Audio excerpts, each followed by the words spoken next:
बताइए इसमें गलत क्या है? 5 लाख रुपया किसी व्यक्ति की कीमत है? हम आपको देते हैं, आप कटवा लो गर्दन, कटवाओगे? और क्यों कटवाओगे? अगर हम दें और आप कटवाने को तैयार हो तब भी सही नहीं है। किसी व्यक्ति के जीवन को अमूल्य मूल्य से उसको आंका ही नहीं जा सकता है। इसलिए हमको तो न्याय चाहिए। अगर हमारे विरुद्ध अन्याय हुआ है तो हमें न्याय दीजिए और हमको हमारे मन को संतोष हो कि हमको न्याय। गला रेत करके अगर आप किसी की हत्या कर रहे हैं तो जब हमने अपने भगवत ध्वज के अपमान को नहीं सहा तो अपने भाई के बलिदान को कैसे सह सकते? राजनेता लोग दूसरे कार्यों को ज़रूरी कार्य समझते हैं, तो हम लोगों का काम है कि इस प्रश्न को प्रायोरिटी लिस्ट में पहले नंबर पर ले, ऐसे ही इसको पहले नंबर पर हम ले आएंगे तो ये कार्य होगा। अब हमने ये कहा तो हिंदू गौ हत्यारी पार्टियों को वोट देगा उसको भी गौ हत्या का पाप लगेगा, होने ही वाला है पूरे देश में। तो हम हिंदुओं को जागरूक कर रहे हैं। अगर कोई पार्टी शपथ पत्र के द्वारा आम जनता के सामने ये बात नहीं कह देती है कि अगर हम सत्ता में आए तो पहला काम हमारा होगा गौ हत्या बंदी का, तो स्वाभाविक है कि हिंदू उनको वोट देने से परहेज करें।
सौभाग्य है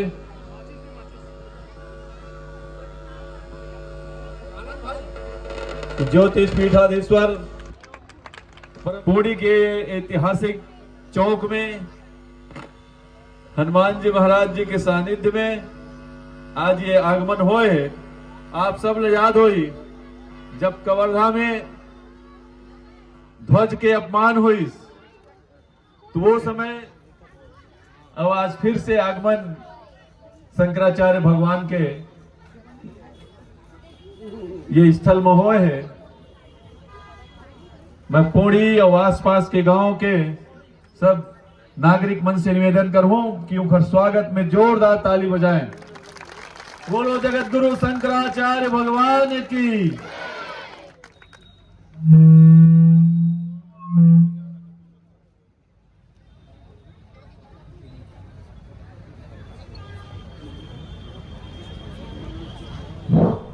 बोलिए जगतगुरु श्री शंकराचार्य भगवान की।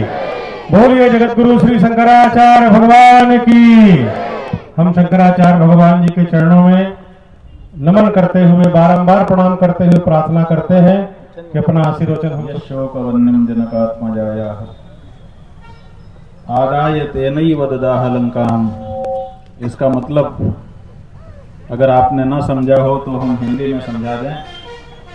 इस श्लोक में कहा गया है कि हम उन हनुमान जी को प्रणाम कर रहे हैं जिन हनुमान जी ने खेल खेल में समुद्र को छलांग लगा करके पार कर दिया और अशोक वाटिका में जाकर सीता जी के मन का जो शोक था उस शोक रूपी आग को हाथ में लेकर उसी से लंका को जला दिया।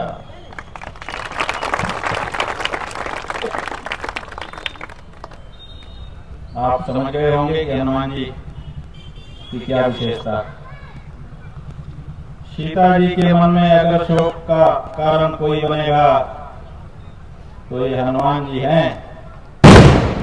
उसी शोक को आग बना करके अगली लंका जला डालेंगे।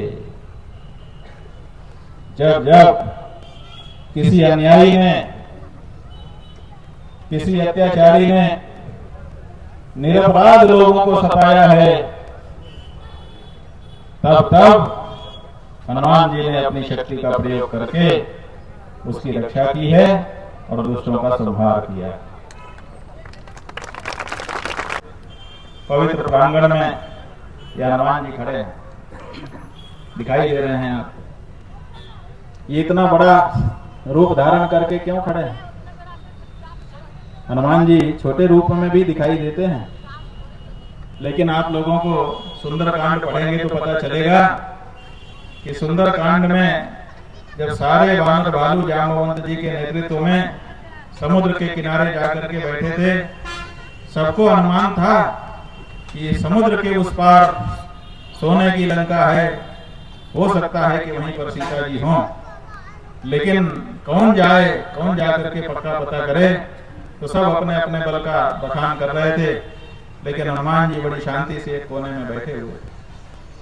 और तब जाम्बवंत के वचन सुहाए, जाम्बवंत जी ने कहा, का चुप साधी रहे हो बलवाना, पवन तनय बल पवन समान।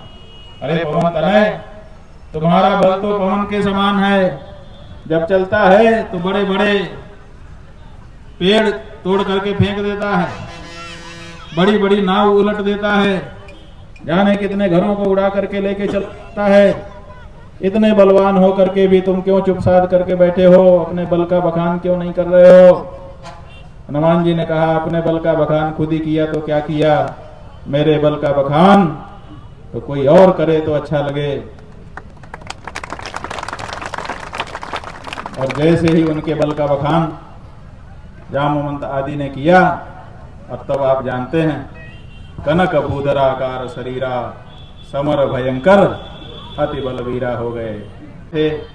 और हमने आकर के इन्हीं हनुमान जी के चरणों में प्रणाम किया था और इसी जगह पर खड़े होकर के कहा था कि अत्याचारी और अन्यायी ज्यादा दिन तक राज नहीं कर सकता।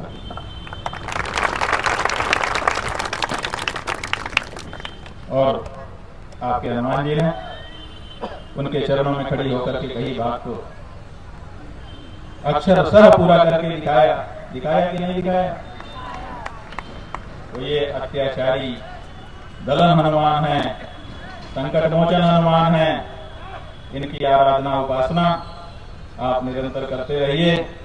कभी किसी अत्याचारी के हाथों अत्याचार का सहन आपको करना नहीं पड़ेगा। इस समय अधिक कुछ कहने की आवश्यकता नहीं, बस यही कहने की आवश्यकता है कि आपके देवताओं में अपार शक्ति है, उन पर भरोसा बनाए रखिए। पूजा अर्चना के द्वारा और अपने सदाचरण के द्वारा उनकी शक्ति को जागृत करिए। आपसे बढ़कर के दूसरा कोई नहीं हो सकता। हर हर महादेव। हनुमान जी महाराज की। उनके खिलाफ कड़ी कार्रवाई होनी चाहिए और गौ माता राष्ट्र माता बन रही हैं। गौ माता के सम्मान की सुरक्षा के लिए पूरा हिंदू समाज खड़ा हो रहा है और गला रेत करके अगर आप किसी की हत्या कर रहे हैं तो जब हमने अपने भगवत ध्वज के अपमान को नहीं सहा तो अपने भाई के बलिदान को कैसे सह सकते हैं? आप ये ठीक नहीं कर रहे हैं। बस इतना ही हम कहना चाहते हैं। गौ माता को राष्ट्र माता का दर्जा देने की मांग आप लगातार कर रहे हैं, लेकिन अब तक हो नहीं पा रहा। क्या लग रहा है, क्या कारण है इसका? नहीं, देखिए, राजनेता लोग दूसरे कार्यों को जरूरी कार्य समझते हैं, तो हम लोगों का काम है कि इस प्रश्न को प्रायोरिटी लिस्ट में पहले नंबर पर ले आना। तो जैसे ही इसको पहले नंबर पर हम ले आएंगे तो ये कार्य होगा। अब हमने ये कहा है कि जो हिंदू गौ हत्यारी पार्टियों को वोट देगा उसको भी गौ हत्या का पाप लगेगा। और चुनाव होने ही वाला है पूरे देश में, तो हम हिंदुओं को जागरूक कर रहे हैं। अगर कोई पार्टी शपथ पत्र के द्वारा आम जनता के सामने ये बात नहीं कह देती है कि अगर हम सत्ता में आए तो पहला काम हमारा होगा गौ हत्या बंदी का, तो स्वाभाविक है कि हिंदू उनको वोट देने से परहेज करेगा। पहले सरकार के कामकाज को कैसे देख रहे हैं? कहाँ, अभी तो बैठे हैं, करने दो कुछ काम, फिर आकलन किया जाएगा। पहले भी आप कवर्धा में आए थे तो कहे थे कि मैं एक कदम चलूंगा, तो हजारों लोग चले थे और उसका परिणाम भी चुनावों में भी देखने को मिला। आपने उनके लिए भी एक आह्वान किया था लोगों से। अभी वर्तमान में फिर चुनाव होने वाला है, कुछ अपने शिष्यों से या सभी लोगों से कुछ? नहीं, हम राजनीति में सीधे कोई हमारा भाग नहीं लेना है, राजनीति से हम कोई मतलब भी नहीं रखते हैं। लेकिन एक राजनीतिक व्यक्ति के द्वारा राजनीतिक संरक्षण दे करके हिंदू धर्म का, हिंदू धर्म के प्रतीकों का अपमान किया जा रहा था, उसी संदर्भ में हमने ये बात कही थी। और अगर ऐसा कोई संदर्भ आएगा तो फिर से हम खड़े होंगे, अन्यथा राजनीति के लोग अपनी राजनीति करते रहें, हम सीधे राजनीति में कोई भाग नहीं लेते। सीएए को किस तरह से देख रहे हैं? समान नागरिक संहिता सरकार लाना चाह रही है, इसको किस तरह से देख रहे हैं? देखिए, बात यह है कि हमारे धर्म पालन में हमको कोई समस्या ना आए, बाकी आप जो करना चाहें देश में करें। अच्छा, वो मृतक के परिजनों ने 5 लाख जो शासन द्वारा दिया था, उसको प्रशासन को लौटा कलेक्टर दिया को है, वापस कर दिया उन्होंने। और उनकी मांग है कि जिसने उनको गर्दन काटा है उनको फिर से उनका गर्दन की मांग नहीं, आप बताइए इसमें गलत क्या है? 5 लाख रुपया किसी व्यक्ति की कीमत है? हम आपको देते हैं, आप कटवा लो गर्दन, कटवाओगे?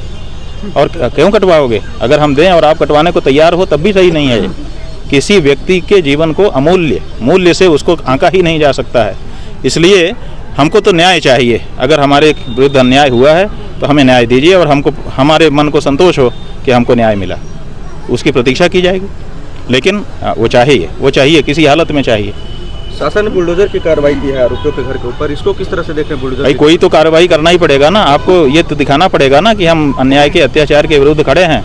तो आपको जो कार्रवाई संभव होगी वो करिए, करके दिखाइए, यही तो हम चाहते हैं। तो हरदा क्षेत्र के प्रवास पर है, क्या उनके परिवारजनों से भी मुलाकात कुछ करेंगे? देखिए, हमको अभी आपने ये जानकारी दी है, हम अभी आज ही कल ही छत्तीसगढ़ आए हैं और लगातार कार्यक्रमों में थे, अभी भी रास्ते में ही हैं। चूँकि हनुमान जी महाराज के चरणों में हमने एक बात कही थी और उन्होंने सत्य किया, तो उनको प्रणाम करने के लिए हमको आना था, इसलिए हम यहाँ आए।